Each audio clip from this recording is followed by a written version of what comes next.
few minutes, so please remain seated with seatbelts fastened until we arrive at the gate and the captain does turn the seatbelt sign off. This is for your safety, also Continental's policy.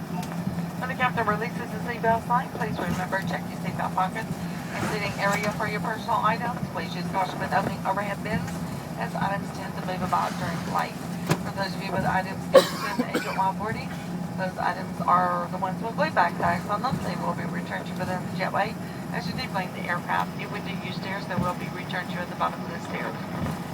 Once it's at the terminal, this customer service representative then will be able to assist you with gate connecting information, baggage claim, or ground transportation. If you're traveling on from here to any other flights, your bags will be transferred.